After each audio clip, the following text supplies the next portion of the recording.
جتنا مرضی ٹیلی ویژن پہ بیانات آ جائیں، انکوائری کمیٹی بیٹھ جائے اور یہ سب کچھ اس طرح کا کچھ نہیں پتہ ہوتا. لیکن اصل میں دیکھیے یہ مسئلہ کب سے شروع ہوا ہے. یہ تو ضیاء الحق کے زمانے سے یہ مسئلہ شروع ہوا ہے، جب ہم نے افغانستان کو اپنا صوبہ بنانے کا خواب دیکھا اور ایک جہاد میں ہم امریکی ڈالروں کے بدلے شامل ہو گئے، اور پھر اس کے بعد جرنیلوں نے بڑی کمائیاں کی اس دور میں، اور اس کا شاخسانہ ہم آج تک بھگت رہے ہیں. آج بھی ہمیں نہیں پتا کہ پاکستانی طالبان اچھے ہیں، افغان طالبان برے ہیں. آج بھی ہم مراسم دنیا کے افغانستان کے ساتھ بڑھانا چاہتے ہیں. انہیں ہم سے کوئی دلچسپی نہیں ہے، وہ چاہتے ہیں کہ ہم ان کے اندرونی معاملات میں مداخلت نہ کریں.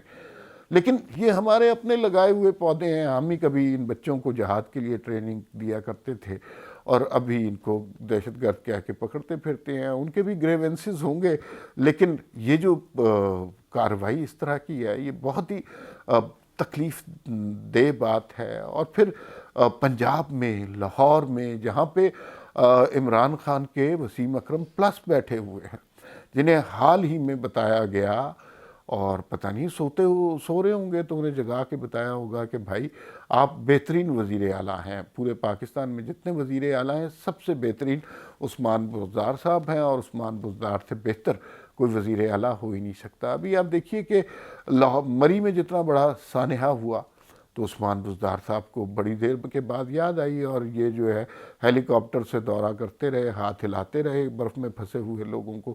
اور شاید انہیں یہ پتہ ہی نہیں تھا کہ مری بھی پنجاب میں آتا ہے.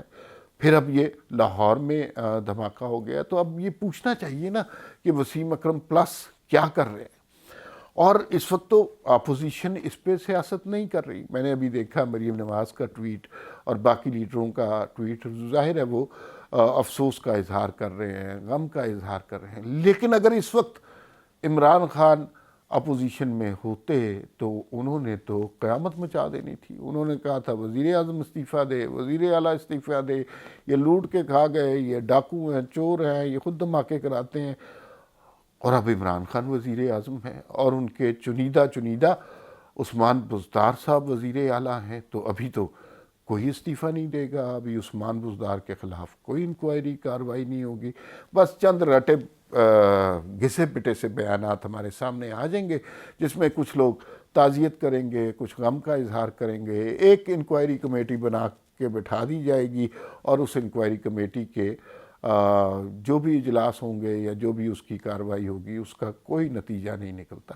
اس صورتحال کی بہت حد تک ذمہ داری شیخ رشید صاحب پہ بھی عائد ہوتی ہے. وہ پاکستان کے وزیر داخلہ ہیں، اور یہ ان کا کس قدر احمقانہ بیان ہوتا ہے. ہر دھماکے کے بعد، ہر سانحے کے بعد، مری میں بھی یہی کیا، جب وزیر ریلوے تھے تب بھی یہی کیا. وہ یہی کہتے ہیں کہ بھئی ہمیں پہلے سے اطلاع تھی کوئی ایسا ہو رہا ہے. اور بھئی اطلاع تھی تو لوگوں کو پکڑنا تھا نا. آپ کا کام لوگوں کو بس اطلاعیں دینا، اور حادثوں کے بعد، سانحوں کے بعد دنیا میں اگر کسی کو اس طرح کی اطلاع ہوتی ہے تو ساری پولیس الرٹ ہوتی ہے، ساری ایجنسیز الرٹ ہوتی ہیں، کیمرے کام کرنا شروع کر دیتے ہیں. لیکن یہاں پر بس صرف اتنا کافی ہے کہ یہ اطلاع پہلے سے تھی، اس کے بعد کوئی آگے کارروائی نہیں ہوتی. بلکہ ہم اتنے نا شقی القلب ہو گئے ہیں، اتنے سنگ دل ہو گئے ہیں. مجھے یاد ہے کہ جس زمانے میں بہت زیادہ دھماکے ہوا کرتے تھے، تو اس زمانے میں دھماکے کے بعد ایک خبر یہ چلا کرتی تھی کہ دہشت گرد کا سر مل گیا ہے، دہشت گرد کا خودکش حملہ آور کا دھڑ مل گیا ہے. اور اس سے لوگوں کی تسلی کروائی جاتی تھی کہ دیکھیں جی دہشت گرد کا سر مل گیا ہے، دہشت گرد کا دھڑ مل گیا ہے. یہ جو ہے نا، اس طرح کی باتوں سے لوگوں کو تسلی نہیں ہوتی.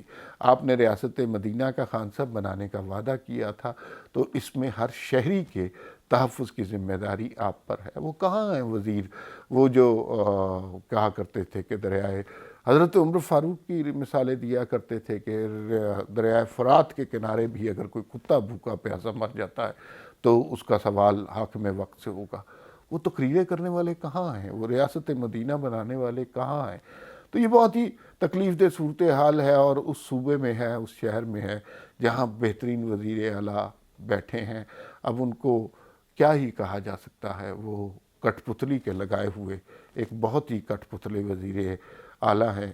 تعزیت کے چند حروف کے علاوہ ان کے اختیار میں ایسے واقعات پر کچھ بھی نہیں ہے۔